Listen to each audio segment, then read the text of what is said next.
This is the tallest tower on Earth, 634 meters of steel, standing in one of the most violent places on the planet. Japan, where the ground shakes thousands of times a year and the great quakes flatten whole cities. A tower this tall here should not survive.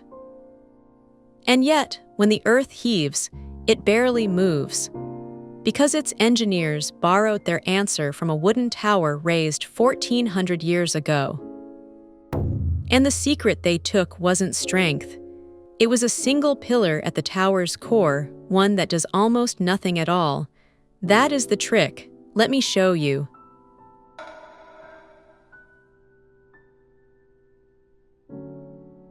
Finished in 2012, the Tokyo Skytree is the tallest freestanding tower in the world.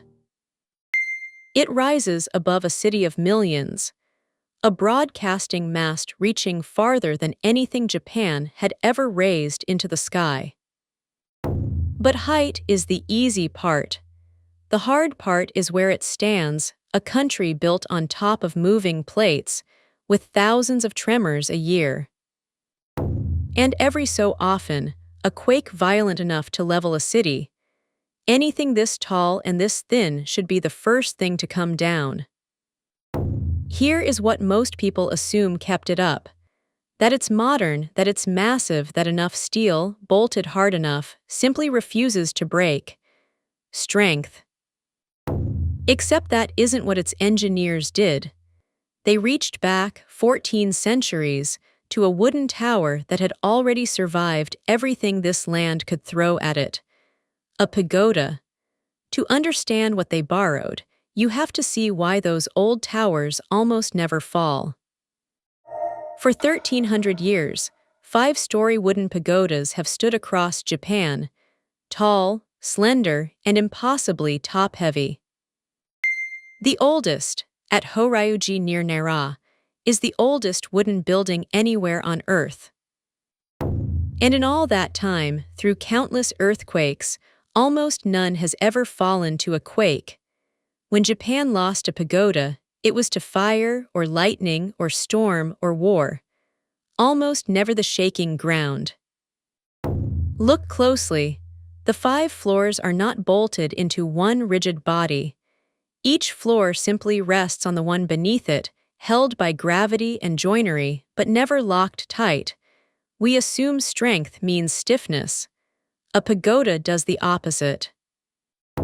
When the ground jolts one way, the bottom floor slides with it, but the floor above lags and answers the other way. Floor by floor, the tower moves like a snake standing on its tail. Each level sways against the one below it, so the violent motion cancels itself out, instead of building into one fatal sway. And where the beams cross the columns, interlocking wooden brackets flex and rub, quietly eating the earthquake's energy, a shock absorber made entirely of wood. The tower doesn't fight the quake, it yields. And here's the honest part. Even now, engineers still argue over which of these effects matters most. There is no single, settled answer. But they agree on the shape of it. These towers survive not by being hard, but by letting different parts move at different rhythms. And that idea, 1,000+ years old, is not a museum piece. Right now, at 20 times the height, it is holding up the tallest tower in the world. But the strangest piece runs straight up the middle.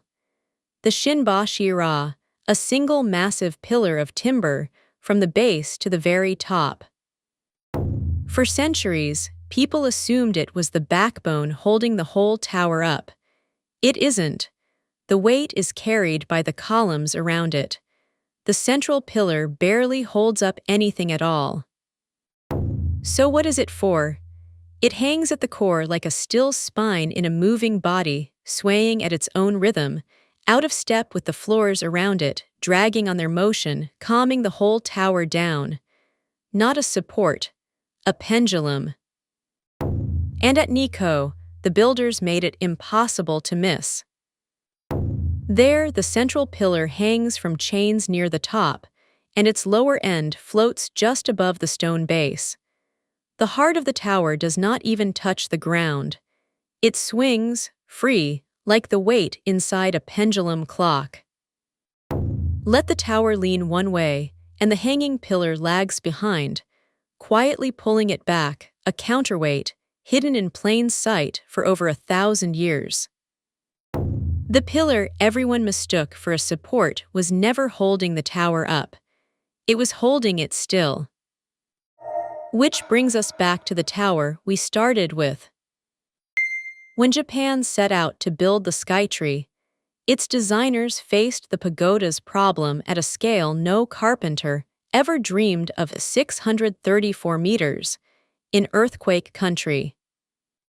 So at its center, they poured a giant column of concrete, 8 meters across, 375 meters tall, 11,000 tons of it. A modern Shinba-shira. Near the ground, up to about 125 meters, the core is tied to the tower. Above that, they cut it loose, connected only through oil dampers, so it can sway on its own. When the earth shakes, the tower and its core move to different rhythms, and the dampers bleed the difference away. It cuts the sway by up to half in a quake and up to a third in high wind. The engineers named it after the pagoda, the Shinba-shira system, the first tower in the world to be steadied this way. They won't claim an ancient carpenter designed this. The old towers keep some of their secrets. But faced with the same problem, the most advanced structure in modern Japan arrived at the same answer: a wooden tower found 1,400 years earlier. Same idea, 20 times the height. Every tower we've taken apart comes back to the same instinct. Don't meet the force head-on. Spread it, cycle it, tune it, and let it pass through. Here it becomes a single, patient idea. The way to survive the shaking is not to resist it, but to move with it. Japan is full of answers like this, so quiet and so well hidden that they outlive the people who built them. On KARAKURI, we take them apart, one at a time. If you'd like to see the next one, subscribe.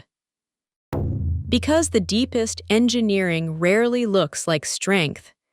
It looks like something that learned exactly when to let go. The next time you stand beneath a tower that refuses to fall, look for the still heart at its center, swaying, quietly, so the rest of it doesn't have to.